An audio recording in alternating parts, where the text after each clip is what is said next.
Hey, this is Paulius, and you're listening to Voices of Table Rounds. This is another episode in our series on making connections in medical education, with the goal of featuring really awesome individuals who contribute to our learning and help us grow as educators. Today we have Dr. Anne-Marie Kumfer. Welcome to the podcast. For those who don't know you already, tell us a bit about yourself. Hi, my name is Anne-Marie Kumfer. I am a first-year hospitalist at the University of North Carolina, where I did my residency training as well. I'm interested in medical education and diagnostic reasoning, and I'm so excited to be able to chat with you today, Paulius. Yes, absolutely. Thank you for coming on. So, I've come across your work on Twitter through the infographics that you've created and would love to hear what inspired you to make the first one. Yeah, so it's kind of a roundabout story, but I first, through listening to podcasts, heard about this thing called Med Twitter. And I was like, what is this? And I kind of learned it was a part of Twitter where the medical community comes together and shares resources. And so I had joined, was just learning about it. And then the pandemic hit. And everything in life changed dramatically. And I was home a lot more. There was a lot of uncertainty. And so I'd seen people promote different learning tools and infographics. And in my pandemic boredom, I thought, this would be a really cool thing to pursue, to try to see if I could consolidate some learning, especially as I'm transitioning from residency to, a hospitalist where I don't have that built-in learning always. And so that's kind of how it got started. And I found that when I created these resources, it was really good for me to come back and look at them later. But then I also love sharing them with other people in the hope that maybe they can learn something from them as well. Tell me what your process is like for making them. I'm sure people want to try to emulate what you do, but sometimes are not sure where to get started. Yeah, so the first thing I'd say is that I am in no sense professional at all. It's just kind of a hobby that I do. I have no graphics design training or anything like that. So most of my infographics are actually made on PowerPoint, so no crazy technology. Sometimes I use some Adobe products as well to make them. And generally, kind of the first thing is thinking of a topic that I feel like is an interesting topic or something that I want to learn more about. A lot of times it's through cases I see in real life or cases that are discussed in a virtual setting or on some sort of journal or something like that. And then from there, I try to read a lot about the topic and kind of create, in my mind, an outline of the things I'd want to discuss, important things on there, and then I just kind of go about making it, and then it's just all the creative process on what's the kind of important things. It makes you edit kind of what you think are the key points and how can I have high yield things and present it just on one page in order for if I looked back later that I would be able to tell key points about either this condition or this differential or things like that. Fascinating. So do you feel like the intended audience is ultimately yourself, so you could reference these things, or do you imagine someone else that you're creating this for?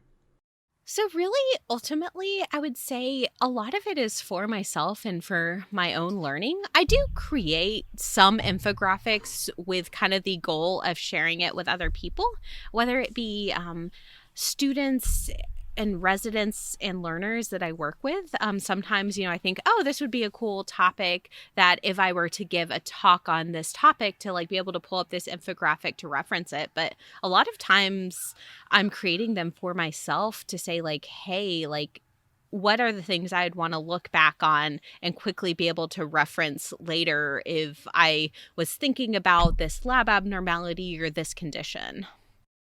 And so for someone who's listening and may be curious about making them, but is unsure if they should do it, do you have any tips that might help tip them over the edge and actually plunge in to make their first infographic? I would say just go for it. It's one of those things that I think just takes practice and learning to find your style and what you want to do. But, as I said before, you don't have to have some background training in graphic design. You don't have to have super fancy software. If you just kind of read about a topic, try to think of the key points and think about how to visually represent it on, like a one kind of like slide or kind of one page format, I think that's really informative and helpful for other people and yourself. So I would just say, trial by like just learning and improving as things go along. Do you have any other people whose work you appreciate in terms of infographics? I always love the work that the CP Solvers does. That's more diagnostic schemas, but I found that really helpful in my own learning of a certain, a patient is presenting with a certain condition, and I kind of want to quickly remind myself of kind of the things on the differential and everything like that. And I certainly love the ICU one pagers as well. And the Febrile podcast does some just absolutely phenomenal infographics as podcast summary pages, as does Core IM. And so a lot of times I'll look at those infographics because I find them very helpful. So let's pivot and talk about lifelong learning in medicine. You've mentioned that you're early in your career as a hospitalist, and I would love to know how your approach to learning has really evolved as you transition from being a medical student to resident, and then from transitioning from resident to an attending. It's definitely a process, and lifelong learning is definitely just a continual, everyday kind of thing. I think that when I was a medical student, I remember being in the internal medicine rotation and just feeling absolutely overwhelmed. I loved it, but I thought, how am I ever going to learn all this? There is so much there and so much to learn. And so I was very focused on, just knowing conditions, knowing facts. And I think as I've gone on in my training, I've realized that learning is a lifelong process, but also that sometimes the important thing is creating frameworks that by which you solve problems, and knowing kind of when you don't know something, how to find it and how to kind of frame a problem so that you can, with the resources you have available, be able to solve it. And so it's definitely more kind of a focus on thinking about how to kind of represent problems, how to think globally, how to best utilize resources in order to solve difficult situations, and just also how to communicate with patients in order to try to get the best history possible. And so those are kind of the things that have pivoted as I've gone along in my training. And so, as students and residents, there are plenty of didactics to go to, and you're kind of the material is prepared often for you to consume. What about, I'm curious what you do as a physician to stay sharp. What's your approach to finding new medical knowledge? Yeah, that's definitely a difficult situation. I remember feeling like I was finishing up residencies. I did my board exams, and then I thought, what now? And so that's why I really love the Med Twitter community. And I love CP Solvers and the Virtual Morning Report community, because a lot of times what I do is whenever I am available, I log on to Virtual Morning Report and we go over a case, the differential, and everything like that. And there's so much learning that comes out of that. And then a lot of times I try to identify knowledge gaps from that in order to go do more reading later. I also try to do human diagnosis project cases as well in order to just kind of continue getting that repetition in. Also listen to a lot of podcasts on the go and everything from a lot of different disciplines in order to just kind of get that repetition as I go on, and try to create infographics and things like that, because I found that in that process, I'm forced to learn a lot more than just reading an article myself, because I'm trying to synthesize information onto another product. And so in that process, I'm forced to learn. But it's definitely still difficult, and I'm still feeling that out. I'm still trying to figure out the best way, because I'm a hospitalist and I kind of am involved in so many specialties. I'm still trying to figure out the best way to stay up on kind of papers and recent medical advances and everything. I did recently learn about Journal Feed, I think it's called, where they send you like a brief summary of important articles that are coming out. And so that's been a nice resource just to be able to identify some things to read more about. And then also just seeing kind of what people post on Med Twitter, I find is also a great resource. Excellent. So you've mentioned the Human Diagnosis Project. Can you tell me a bit more how that works? Yeah, so just full disclosure, I am an editor for it, and so I receive a small per diem, but it's a really great project in which people submit cases that they've seen. They're set up in aliquots. There's usually about, between 6 and 10 aliquots of information. And, you'll receive a chief complaint on the app. You log on and it will just say like a, 47-year-old male with anemia. And then you build a differential, and as you go on in the aliquots, you can like change your differential, move things higher and lower in the list, and then at the end of it you get learning points about the final diagnosis. And so it's a great way to just practice diagnostic reasoning. But to be able to do it, it usually takes about 5 to 10 minutes. So it's an easy thing to just log on and try to do a case a day. And so that's definitely a resource that has been really helpful for me and kind of my learning. My next question is about being a learner, and curious if there's a memorable advice that you've received in the learning role and cherished to this day that you feel like you could pass along to others. I think that some of the best advice that I received is just kind of in being a female physician. And this can happen to, anyone. It's not exclusive to being a female physician, but that a lot of times there can be this sense of imposter syndrome and am I really the best person to do this? I'm not the most qualified. I'm not the expert in the room. But sometimes you just, have to go for it and go into places that, you don't always feel 100% prepared for, like acknowledging that you still have so much more learning to do and everything. But I think if you sometimes wait until you feel like 100% qualified to do whatever role, that you might never do it. And so, keep learning, keep trying to improve. But even if you don't feel like the expert, that, it's okay to take those opportunities and learn from them. And that's how growth happens.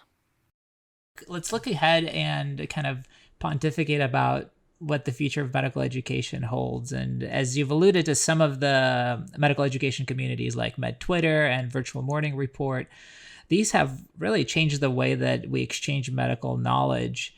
And I'm curious if you can think of any other learning resources that you wish you had access to in your training that may exist now but did not exist previously and that maybe are not well known to everybody else.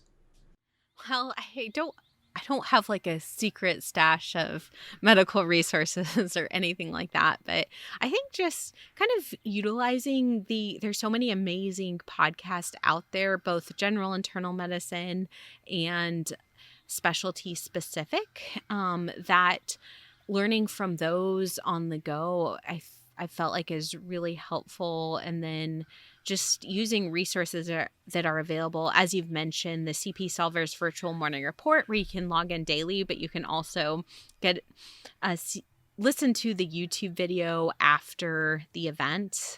And then there's other things like Unremarkable Labs that will just focus on interpretation of laboratory data that also has all the information available on YouTube as well. And as we already talked about, Human Diagnosis Project as well. So there's so many great resources out there, but I think that it's also okay that you don't have to interact with every great resource out there because there's also kind of overload. So finding a few that are helpful and work for you and just really trying to make the most of those resources. I know you've mentioned podcasts several times now, and when you list some, you're bound to leave out somebody. I know you don't have an exhaustive list of what's kind of on your routine playlist, but curious if you want to share just a couple that you've listened to in the last week, for example. There's a lot. I have probably about at least 12 medical podcasts I listen to. But some of the ones that I feel like have been really helpful for me are Core IM, especially the Five Pearls episodes, CP Solvers. There's a lot of clinical unknown episodes, but also schema episodes and kind of having expert consultants weigh in as well. I really enjoy the Febrile podcast. It's an infectious disease podcast that goes over different topics as well. And so that's been a really good podcast. Of course, Cardio Nerds has been really helpful, especially because I don't feel as strong in cardiology. And so I've really enjoyed listening to all their content as well. And then there are so many more. I could go on, but those are a few that I really enjoy. What are your thoughts on game-based learning approaches like a game that we've created called Table Rounds to use as a learning tool for medical students and residents or as a teaching tool for attendings? Yeah, so I have gotten to interact virtually with a Twitter Table Rounds game. And I think that anything that can be done to make learning fun and accessible for learners is super important. So I haven't tried Table Rounds, at least in the hospital setting myself, but I definitely think that just having kind of creative ways to learn and build teamwork is a great thing to do. So I'm excited to get to try it out sometime. This has been an excellent conversation. Thank you. Any final suggestions for resources to explore? Yeah, so some of my favorites would be the CP Solvers Virtual Morning Report, which if you go to the website and click on VMR, it will give you information about how to get the email to participate in the daily morning report. And so I would definitely suggest it. I also just love the community that's come from participating in that. Like, I feel like I've made real Twitter friends there. And then some of the other ones, as I mentioned, Unremarkable Labs. It's a weekly YouTube or Zoom meeting, but also on YouTube, just focusing on interpretation of labs led by Dr. Centaur and the UAB residency that I really love. And then my third would be Human Diagnosis Project and doing the app and just going over those cases as well. It was really great talking to you. Thank you for your time. Well, thank you so much. And I appreciate all the great work you are doing as well for medical education. Stay tuned for our next episode. And in the meantime, keep exploring the hidden connections in medicine and let us know what you find.